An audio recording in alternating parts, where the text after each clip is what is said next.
Bonjour à tous, merci de nous rejoindre en direct du Sénat après la séance des questions d'actualité au gouvernement. Une séance largement dominée cet après-midi au Sénat par la crise que traverse actuellement l'agriculture et notamment toutes les filières liées à l'élevage. Il y avait pas moins de 6 questions sur 10 consacrées à cette crise cet après-midi. Des sénateurs ont multiplié les questions et c'est Stéphane Le Foll, le ministre de l'Agriculture, qui y a répondu longuement. Je vous propose de réécouter le ministre.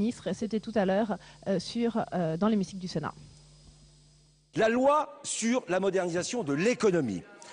Mesdames et messieurs les sénateurs, la loi sur la modernisation de l'économie, dite loi LME, qui à l'époque a été votée par la majorité précédente, ici au Sénat, c'est la même majorité, visait justement, vous le dites vous-même, c'était une bonne loi, à renforcer le rôle et la place de la grande distribution. Je suis étonné qu'aujourd'hui vous découvriez, après avoir voté cette loi, que le problème de la grande distribution est effectivement posé dans l'équilibre qu'on doit trouver entre la transformation et la grande distribution. Et si, depuis le 17 juin, et bien avant, le travail qu'on a engagé, c'est justement un travail pour changer ces rapports de force, faire en sorte, en particulier grâce à la loi Hamon qui a été votée, qu'on puisse renégocier dès que les coûts de production évoluent des accords commerciaux qui peuvent être passés entre la grande distribution et les transformateurs. Et faire en sorte qu'autour d'une table, on soit capable de discuter pour trouver ensemble les capacités d'augmenter les prix pour que les producteurs puissent en bénéficier. Si ça, ce n'est pas l'objectif d'un rééquilibrage, monsieur le sénateur, je ne peux pas m'expliquer autrement. Et quand j'ai dit tout à l'heure que les prix avaient légèrement augmenté, et même si on est encore loin de l'objectif, on a là un engagement qui a été pris par tous les acteurs. Je vous demanderai, conformément à ce qu'a dit le président ce matin, que sur ces sujets, si on veut s'en sortir, ça soit collectivement et qu'on arrête, parce que tout le monde est capable de le faire, de renvoyer sur les uns ou sur les autres la responsabilité. La responsabilité, je vous le dis, monsieur le sénateur, elle est aujourd'hui collective. Bonjour Stéphane Le Foll, merci d'être en direct sur notre plateau.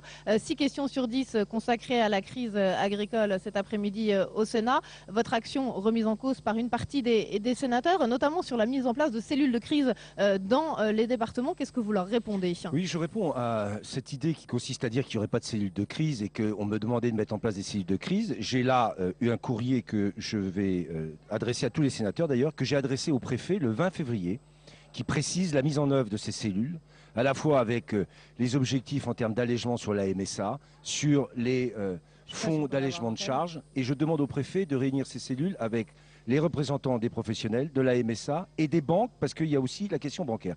Donc ces cellules sont en place. Chaque sénateur recevra ce courrier qui confirme le fait que je l'avais demandé au préfet.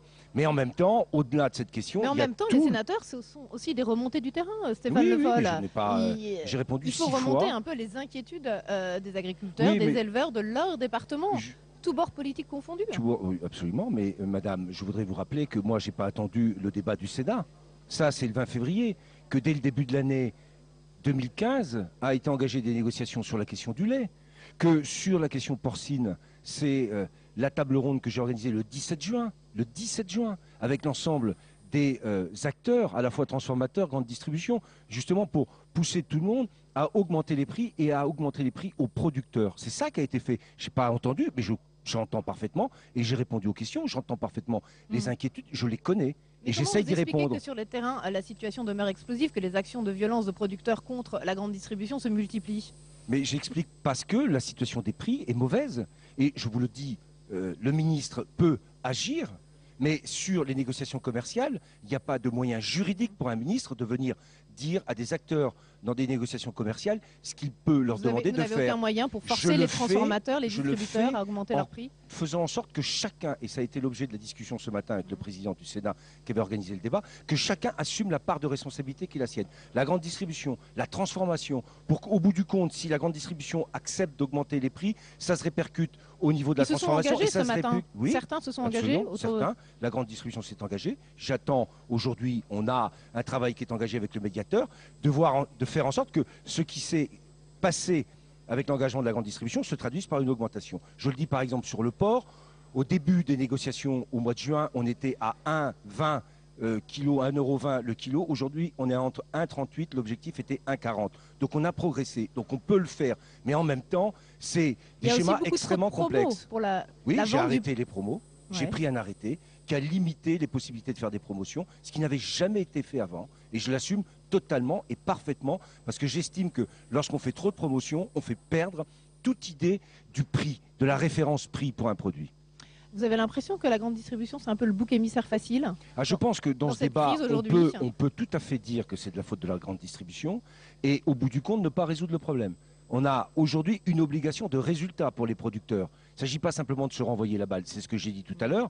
Il s'agit de trouver des solutions. Donc moi, dans ma responsabilité, je dis, la grande distribution prend un engagement, elle doit le respecter. La transformation prend un engagement, elle doit le respecter. L'accord qui a été pris le 17 juin, il a du mal à être respecté. Mais parce que déjà, vous savez, il y a beaucoup d'engagements qui sont pris. On est dans un débat avec des négociations commerciales, avec des multiplicités d'acteurs différents, avec des intermédiaires plus ou moins longs. Vous croyez que ça se règle comme ça?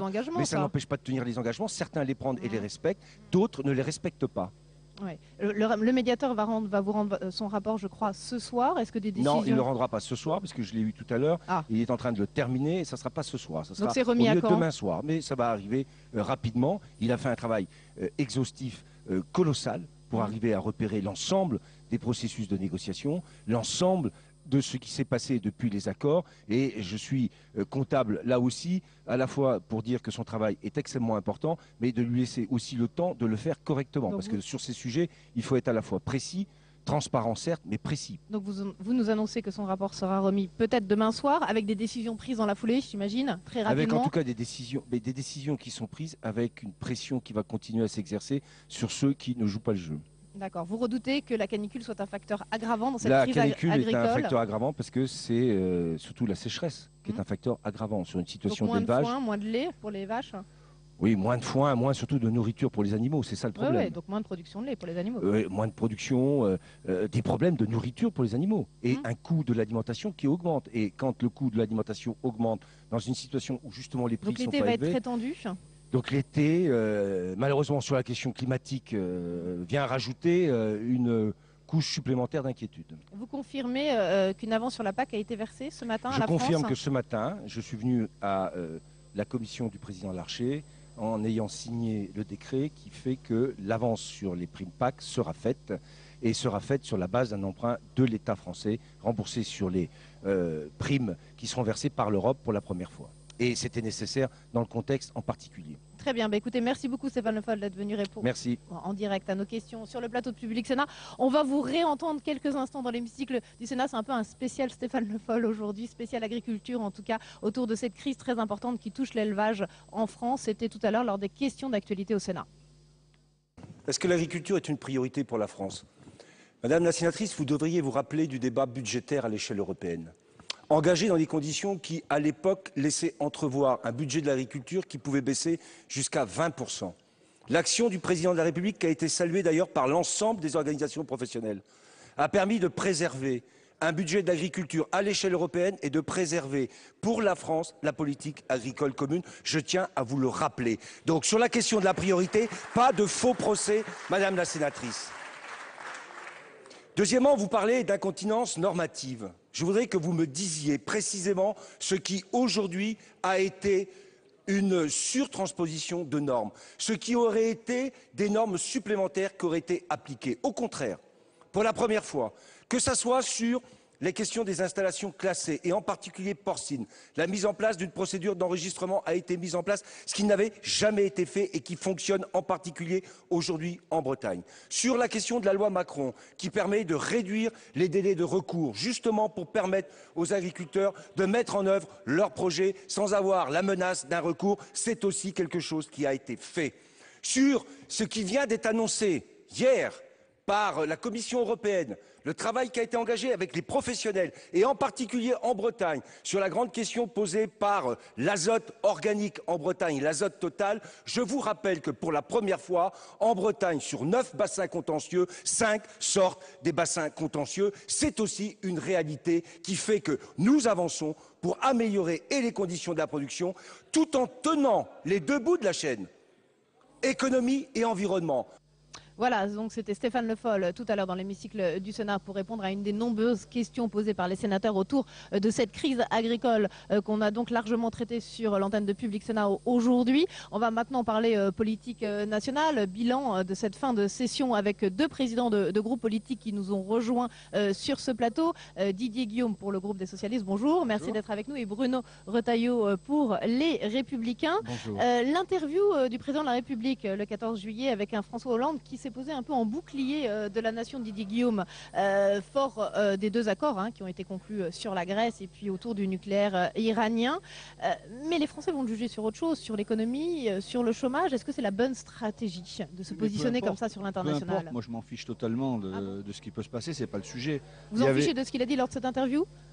Non, je vous dis pas tout ça. Peu importe comment les Français le jugeront. Moi je préfère que les Français le jugent bien.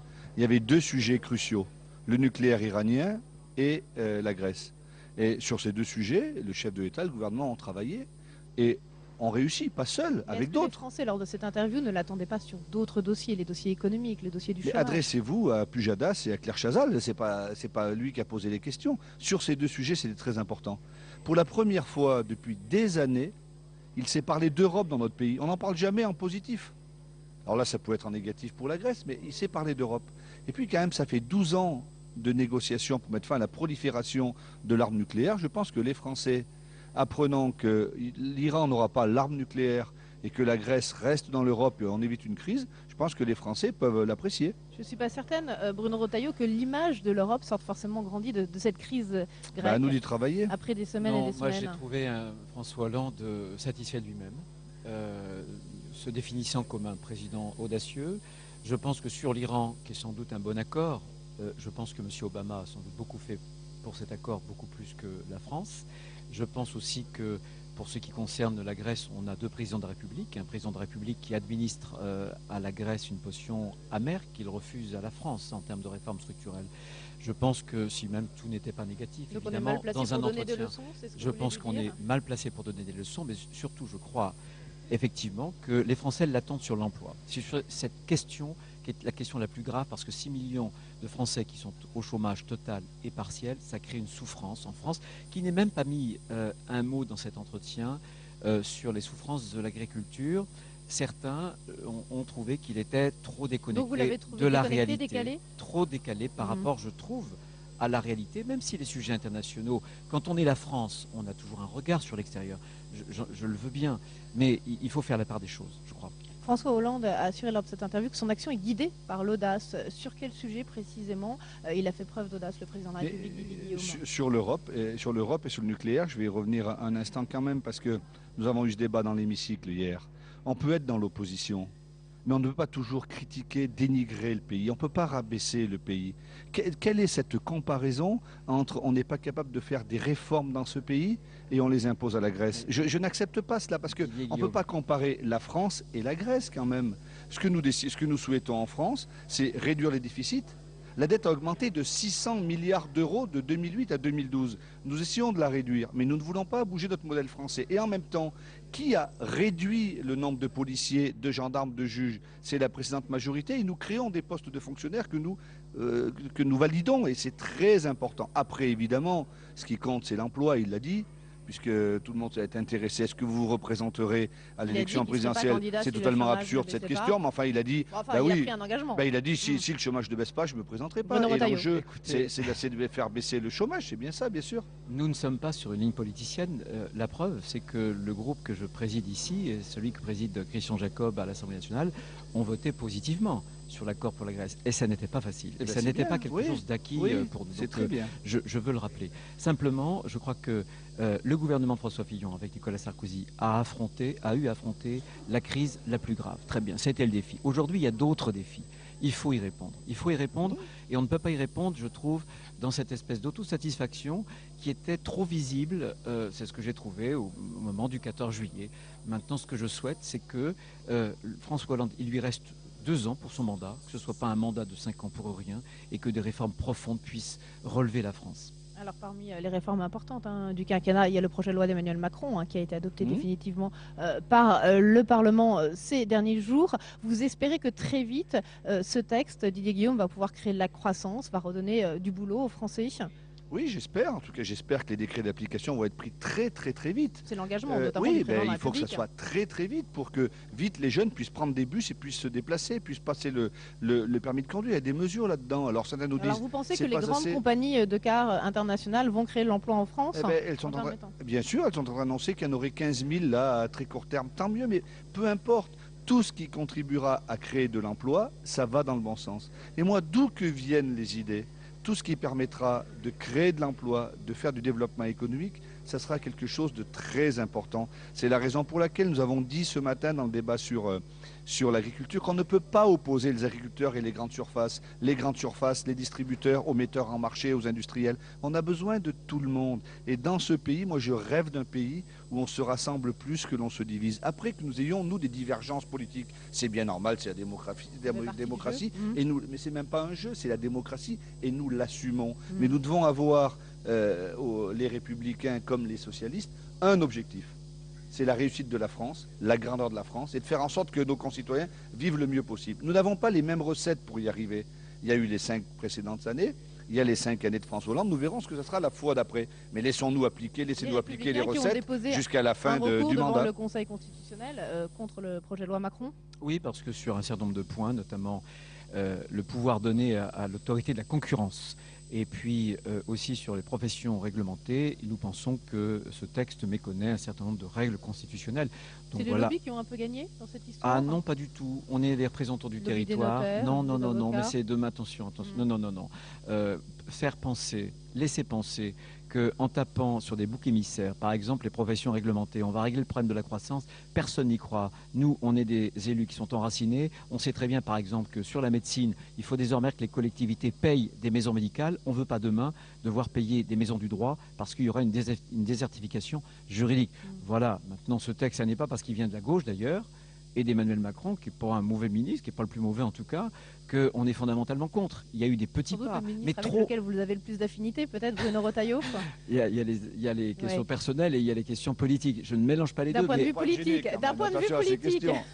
J'ai toujours dit sur ces questions, et je le lui ai dit d'ailleurs, que c'était beaucoup trop timide et que c'était une réformette, en aucun cas une grande réforme. Là, Emmanuel Macron a annoncé ce matin qu'il préparait un nouveau texte, notamment sur la réforme du marché du travail. Ça devrait vous satisfaire. Mais écoutez, c'est plutôt à gauche que ça va grimper. On a la bougeotte législative. Pourquoi? On a eu le texte Macron.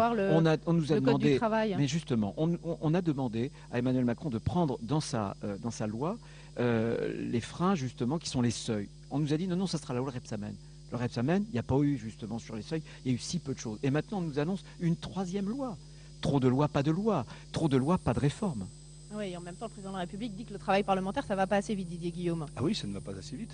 C'est évident quand on voit que tout faire en urgence. Mais non, mais quand on voit que la loi Macron, il faut plus d'1 an, que la loi sur l'agriculture, il a fallu 2 ans, c'est pas possible. Ce n'est pas possible. Aujourd'hui, mais bien sûr, le problème, il est là. Est-ce que ce sont les projets de loi qui sont mal ficelés au départ? Les projets de loi sont trop longs.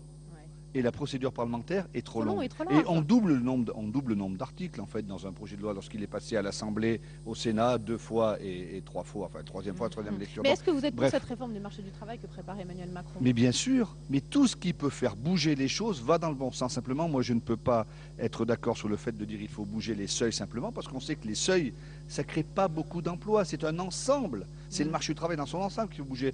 Il peut y avoir quelques chefs d'entreprise. Oui, mais la loi Macron, elle a été faite. La loi de l'Oxel, elle a été faite. Et nous prenons le temps de la discussion avec. Vous voyez bien, s'il faut une 3e loi, mais on verra bien. S'il faut une 3e loi, demain une 4e, une 5e, c'est là le problème. Et je ne pense pas du tout que, comme le président de la République, que les choses sont trop longues. Quand on a une bonne loi, écoutez, quand on a une bonne loi, 6 mois ou 8 mois, c'est bien. Le problème, c'est que ça n'est pas qu'il y ait un temps législatif trop long, c'est que les lois que l'on fait, on revient en permanence dessus et elles ne sont pas des lois de réforme. Si, c'est un peu vrai, voilà, il faudrait moins de lois et de vraies lois. La réforme territoriale, vous allez voter définitivement cet après-midi sur la loi NOTRe. Que d'aller-retour sur cette réforme territoriale. Mais ça, c'est le rôle du Parlement. On supprime le département, mais c'est le rôle du Parlement. Même sur la position du gouvernement. Mais bien sûr. Mais bien sûr, nous avons dit que la position de Est-ce que départ... là, il n'y a pas eu du temps perdu de la part Mais du il y a gouvernement? eu du temps perdu parce que la loi qui était présentée 2 par ans, le 3 gouvernement au départ ne correspond pas à l'aspiration des élus. Et moi, je vais voter avec beaucoup d'enthousiasme les conclusions de la CMP de cet après-midi parce que ce qui en ressort, Moi, je c'est vais la une voter, grande... mais avec moins c'est une d'enthousiasme. Oui, mais bien sûr, mais c'est une grande avancée. Moi, je ne voulais pas. Je ne voulais pas qu'on élise les conseillers Mais moi non communautaires au plus. suffrage universel. Je ne voulais pas qu'on crée le Haut Conseil des territoires. Je Moi ne non voulais plus. pas les intercommunalités à 20 000 Mais habitants. vous allez quand même non, voter c'est- le Mais texte on va tous les la deux. voter. Alors moi, Ouais. avec enthousiasme, Bruno Retailleau avec Avec un peu moins. Et qu'est-ce qui s'est passé là? Ça a été beaucoup trop long, mais ça a été du fait du Parlement parce que nous avons changé ce texte. Donc je reconnais que nous pouvons avoir des hésitations. Mais aujourd'hui, je pense qu'on ne peut plus mettre, à l'heure des réseaux sociaux, de l'instantanéité de l'information, Sur ce texte, on peut plus mettre 2 ans pour Un faire mot, une loi. peut-être que, et d'ailleurs il est d'accord avec Pour moi. conclure, Pour conclure, un mot, ce texte-là, c'est la défaite du gouvernement, mais c'est la victoire du Sénat. Pas de gauche ni de droite. très bien. je crois. Bah écoutez, belle conclusion Victoire pour des territoires, pour moi, ça cette me va. fin Victoire de. des territoires. Merci beaucoup. Bonne conclusion pour cette fin de session ici au Sénat. Merci à tous les deux d'être venus sur ce plateau. On va recevoir tout de suite sur la crise grecque Pierre Laurent. Mais avant, je vous propose de réécouter, de réentendre le ministre des Affaires étrangères Laurent Fabius. Tout à l'heure, dans l'hémicycle du Sénat, il s'exprimait sur l'accord autour du nucléaire iranien. Si l'accord avait été signé, on pouvait tous signer, mais qu'il n'avait pas été robuste, quelle aurait été la réaction des pays voisins? Je peux penser à l'Arabie Saoudite, je peux penser à l'Égypte, je peux penser à la Turquie, à d'autres. Ils nous auraient dit, vous avez signé, mais nous ne croyons pas à l'efficacité de votre signature, et donc nous-mêmes, nous allons nous doter de l'arme nucléaire. Et à ce moment-là, ça aurait été un Moyen-Orient déjà éruptif, qui aurait été un Moyen-Orient entièrement nucléarisé. Et c'est la raison pour laquelle la fermeté constructive de la France a permis, avec d'autres, cet accord. Voilà, Laurent Fabius, cet après-midi dans l'hémicycle du Sénat, il répondait à une question autour de cet accord conclu avec l'Iran. Bonjour Pierre-Laurent, merci d'être avec nous sur ce plateau. Pas de questions autour de la Grèce, autour de l'accord conclu le week-end dernier. Ça vous a étonné ? Nous avons parlé du sujet largement avant les questions d'actualité. Hier, lors du débat et du vote du Parlement français. Et il y a eu, avec le vote du Parlement grec, une confirmation pour le moment de l'accord. Donc nous n'y sommes pas revenus aujourd'hui, mais je pense que ça va rester pour toutes les semaines qui viennent un sujet brûlant de l'actualité. Alexis Tsipras qui donc réussit à faire adopter par son Parlement les mesures rejetées finalement par son peuple par référendum quelques jours plus tôt. Est-ce que vous avez l'impression d'être un petit peu trompé par Alexis Tsipras? Non, pas du tout. Le combat d'Alexis Tsipras est d'une limpide clarté depuis le début. Ah. Et il a annoncé devant son peuple, dans une allocution télévisée, qu'il avait choisi de signer cet accord à contre-cœur. À contre-cœur. Si bien qu'aujourd'hui, il est lâché quand même par une partie de sa majorité. Non, écoutez, la très grande majorité des députés de Syriza ont voté l'accord, mais évidemment la situation est très difficile puisque cet accord qui lui a été imposé pour ne pas sortir de la zone euro, or il a un mandat de son peuple pour rester dans la zone euro, le met dans une grande difficulté. Donc il a choisi de continuer à se battre dans la zone euro pour faire valoir ses options et nous le soutenons dans cette direction. Mais nous avons le devoir aussi ici, c'est ce que nous avons fait par notre vote hier, de dire que l'accord qui lui a été imposé n'est pas la contrepartie obligée du maintien dans l'euro. On peut maintenir un pays dans l'euro et ne pas lui infliger la punition. Il y avait quoi d'autre comme alternative, Pierre-Laurent? Eh bien, par exemple, ce qu'on ne fait toujours pas, je le signale, malgré l'accord, verser immédiatement des liquidités de la BCE pour ouvrir les banques grecques qui sont toujours fermées. Malgré l'accord, malgré le vote, vient d'accorder 7 milliards, là. Malgré le vote du Parlement, oui, mais on continue de déverser des liquidités au compte-gouttes sans donner à ce pays les moyens de se redresser. Or, tout le monde le reconnaît, s'il n'est pas injecté dans l'économie grecque des sommes importantes pour l'investissement, pas pour le remboursement des créanciers, pour l'investissement productif dans ce pays, il n'y aura pas de redressement et pas de remboursement de la dette.